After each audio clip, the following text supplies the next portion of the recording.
Bonjour, dans cette vidéo, nous allons voir cette fois comment indexer. Donc, tout d'abord, nous sommes dans indexation en ligne et votre tableau de bord. Vous avez trouvé des lots et vous avez choisi d'indexer par exemple celui-ci. Donc, je l'ouvre, je le réouvre.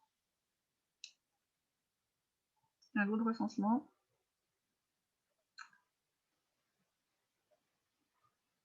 Alors, dans un premier temps, ce que nous allons voir, c'est où trouver les instructions pour le lot. Quand vous ouvrez un lot pour la première fois, il y a toujours une fenêtre qui s'ouvre ici avec les instructions du projet.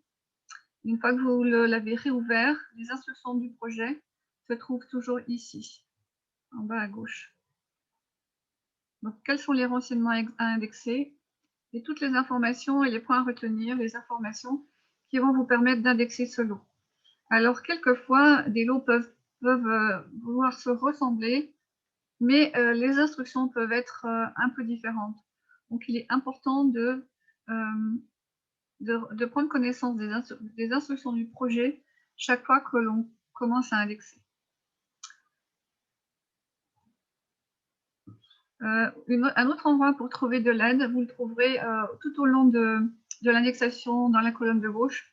C'est le petit point d'interrogation violet. En cliquant dessus, vous avez les instructions du projet ou du champ que vous êtes en train d'indexer. Ici, des petits outils utiles. Vous pouvez agrandir, diminuer l'image.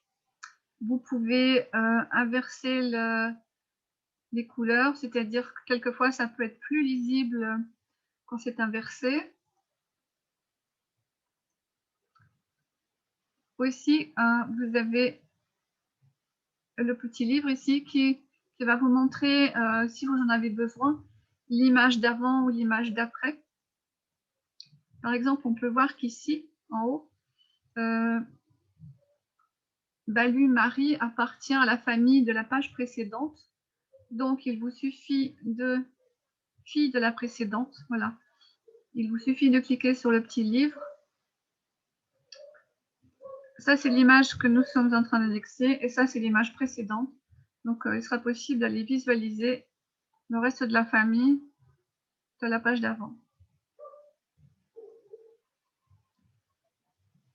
Au niveau des petits outils aussi, là-haut, ici, simplement en mettant votre curseur, vous pouvez voir ce que cela signifie.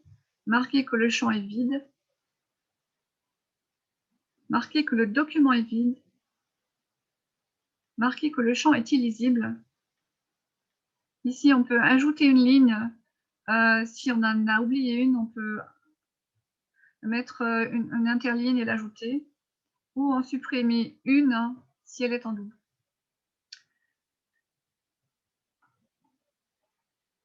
Donc, il y a deux étapes pour l'indexation.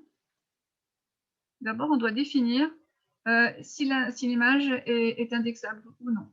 Donc, dans ce cas-là, oui. Imaginez qu'il y ait une page blanche ou une page de couverture sans information généalogique. Il suffirait de cliquer ici, non pas de données extractibles. Ici, on va mettre oui.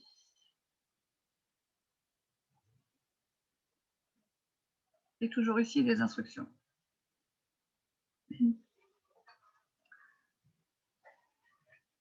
Ici, tout en haut, vous avez aussi des aides pour la saisie de données. Vous pouvez choisir de mettre votre colonne de saisie à gauche ou vous pouvez mettre un tableau de saisie, ou en ligne,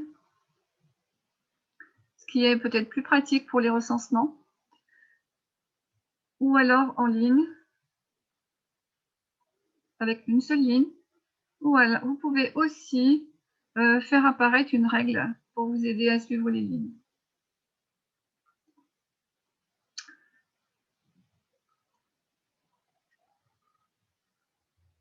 Donc maintenant, il suffit de saisir les informations qui sont demandées dans les champs. Alors, le numéro de ménage, ici, d'où l'intérêt d'aller voir la page précédente parce que le numéro de ménage est dans la page précédente.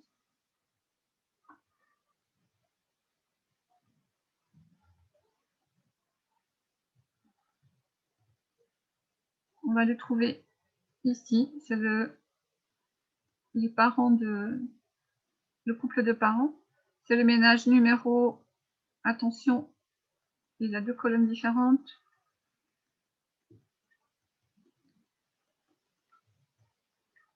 Le numéro de ménage, c'est cette colonne.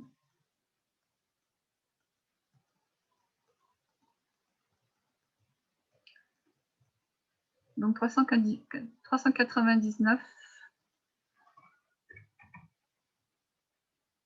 Le nom de la famille, Balu. Le prénom, Marie.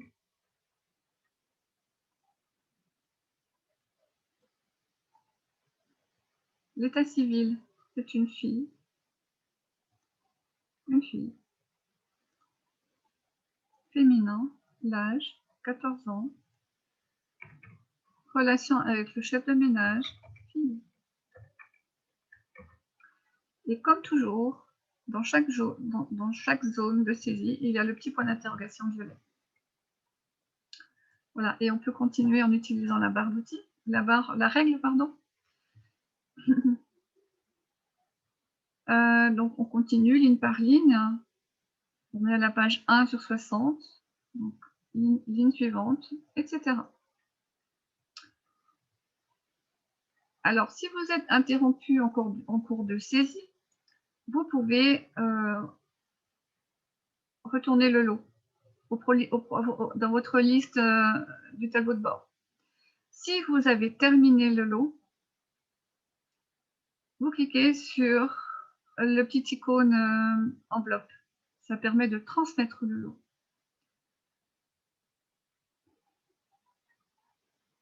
Vous avez aussi des aides ici en haut pour des exemples d'écriture manuscrite, pour insérer des caractères internationaux.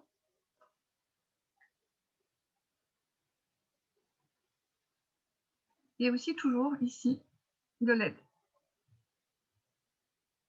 Vous avez l'aide pour les champs, les instructions du projet. Et vous avez aussi la possibilité de partager un lot. Si vous avez besoin d'aide, vous pouvez le partager avec une autre personne. Voilà, c'est relativement simple d'indexer. Les projets sont différents. Choisissez celui avec lequel vous vous sentez le plus à l'aise.